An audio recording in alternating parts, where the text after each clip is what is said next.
బాబు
లో మూడవసారి శాసనసభ్యులుగా గెలిచిన తర్వాత మంత్రివర్గంలో ఇరిగేషన్ శాఖ మంత్రిగా బాధ్యతలు స్వీకరించిన తర్వాత మొట్టమొదటిసారిగా మన పాలకొల్లు నియోజకవర్గంలో నేను మొదలుపెట్టినటువంటి పని ఆర్యపేటలో డాక్టర్ బిఆర్ అంబేద్కర్ గారు, బాబు జగజ్జీవన్ రావు గారి విగ్రహాలకు సంబంధించి పైకప్పు నిర్మాణం.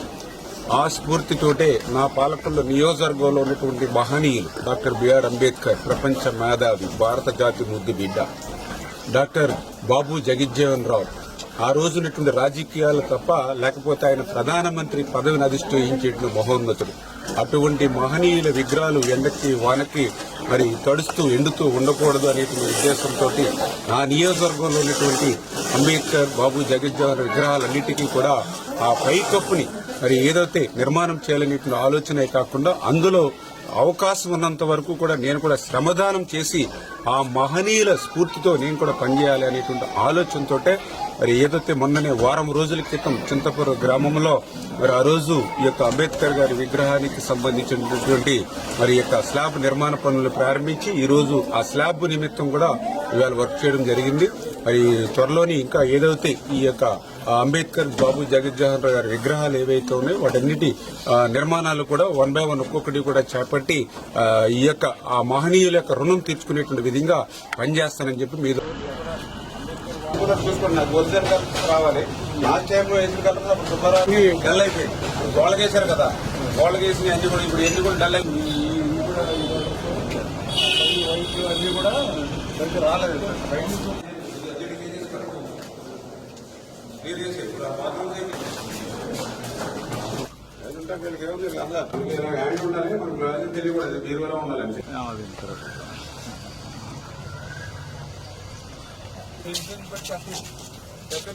ఎలపాలంగా ఉంది అధికారులు.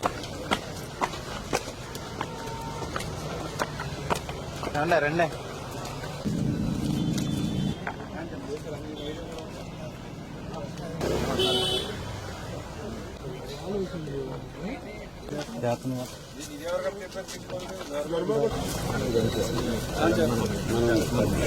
ఈ కంపెనీ వాళ్ళు ఉన్న మధ్యలో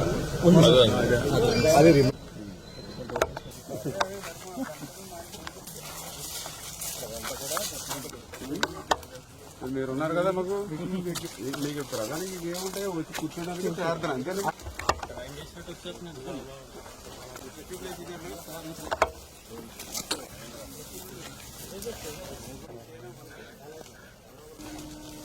అంబేద్కర్ భవన్కు సంబంధించినటువంటి పనులన్నీ కూడా యుద్ధ ప్రాతిపదికన చేస్తూ ఉన్నాం. వాళ్ళు ఏ రకంగా త్వరితగతంగా పూర్తి చేయాలో అధికారులకు ఏజెన్సీకి కూడా ఆదేశాలు ఇవ్వడం జరిగింది. అదేవిధంగా ఏదైతే క్రిస్టియన్ బరీల గ్రౌండ్ కూడా ఒక సుందరంగా తీర్చిదిద్దాలని చెప్పి ఈరోజు మన వైజాగ్ నుంచి మరి మన శోభన్ గారిని కూడా తీసుకొచ్చి ఆ డిజైన్స్ ఇవన్నీ కూడా ఫైనలైజ్ చేసి తొందరలోనే అవి కూడా మొదలు పెట్టాలనేటువంటి ఆలోచన.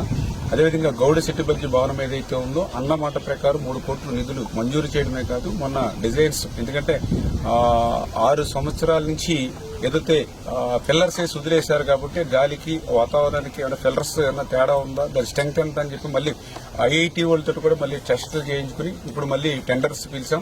అంటే 5 సంవత్సరాలు ఖాళీగా వదిలేస్తే ఇవాళ డిపార్ట్మెంట్ కూడా అట్లా టెస్ట్ చేసి పొజిషన్కి వచ్చింది. పిల్లర్స్ ని టెస్ట్ చేస్తేనే కానీ స్లాబ్ వేయలేమని చెప్పారు.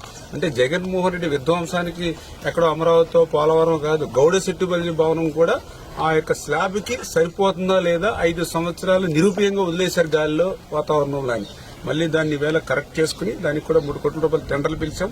రేపు 3వ తారీఖు తర్వాత మరి అవి కూడా ఓపెన్ అవుతాయి. త్వరితగతంగానే మే నెలలో కూడా ఆ గౌడ సెట్టిబల్జీ భవనం పనులు కూడా ప్రారంభించుకుని అవి పూర్తి చేసి ఇంకా ఏమైనా అవసరమైతే అవి కూడా నిధులు తెచ్చుకుని ఒక ఆదర్శవంతంగా నియోజకవర్గానికి ఒక తలమారింగ్ ఉండేటువంటి విధంగా ఆ గౌడ సెట్టిబల్జీ భవనాన్ని కూడా పూర్తి చేస్తామని చెప్పి మీ ద్వారా తెలియజేస్తున్నాం.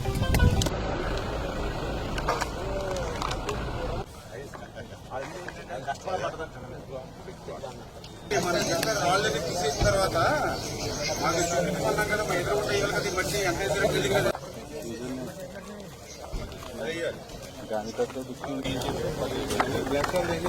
రెడీ చేసుకోండి. కార్పొరేట్ అపోలో హాస్పిటల్ కూడా మాకు మీకు అంత తేడా ఉంటుంది.